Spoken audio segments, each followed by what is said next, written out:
महीने भर न रतन सिंह की आंखें खुली और न चिंता की आंखें बंद हुई। चिंता उसके पास से एक क्षण के लिए भी कहीं न जाती। न अपने इलाके की परवाह थी, न शत्रुओं के बढ़ते चले आने की फिक्र। रतन सिंह की आंखें खुली, देखा चारपाई पड़ी हुई है और चिंता सामने पंखा लिए खड़ी है। क्षीण स्वर में बोला, चिंता पंखा मुझे दे दो, तुम्हें कष्ट हो रहा है। चिंता का हृदय इस समय स्वर्ग के अखंड अपार सुख का अनुभव कर था। एक महीने पहले जिस जीर्ण शरीर के सिरहाने बैठी हुई वह नैराश्य से रोया करती थी, उसे आज बोलते देखकर आह्लाद का पारावार न था। उसने स्नेह मधुर स्वर में कहा, प्राणनाथ, यदि ये कष्ट है तो सुख क्या है मैं नहीं जानती। प्राणनाथ, इस संबोधन में विलक्षण मंत्र की सी शक्ति थी। रतन सिंह की आंखें चमक उठी, जीर्ण मुद्रा प्रदीप्त हो गई। नसों में एक नए जीवन का संचार हो उठा और वो जीवन कितना स्फूर्तिमय था।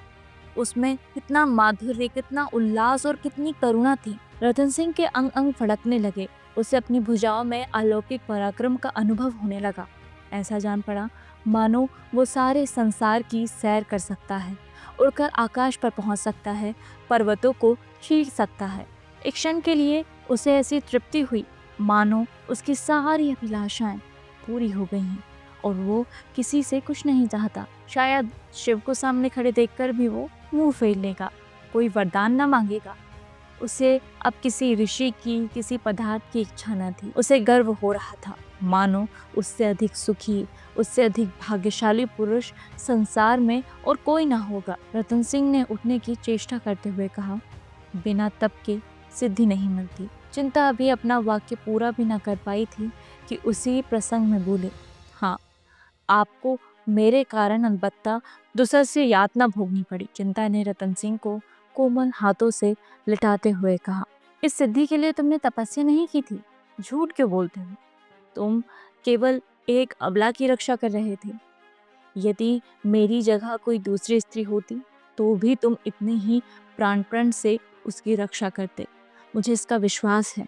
मैं तुमसे सत्य कहती हूँ, मैंने आजीवन ब्रह्मचारिणी रहने का प्रण कर लिया था, लेकिन तुम्हारे आत्मोत्सर्ग ने मेरे प्रण को तोड़ डाला। मेरा पालन योद्धाओं की गोद में हुआ है। मेरा हृदय उसी पुरुष सिंह के चरणों पर अर्पण हो सकता है जो प्राणों की बाजी खेल सकता हो। रसिकों के हास विलास, गुंडों के रूप रंग और डकैतों से दाव घात का मेरे दृष्टि में रत्ती भर भी मूल्य नहीं। उनकी नट विद्या को मैं केवल तमाशे की तरह देखती हूँ। तुम्हारे ही हृदय में मैंने सच्चा उत्सर्ग पाया और तुम्हारी दासी हो गई। आज से नहीं, बहुत दिनों से।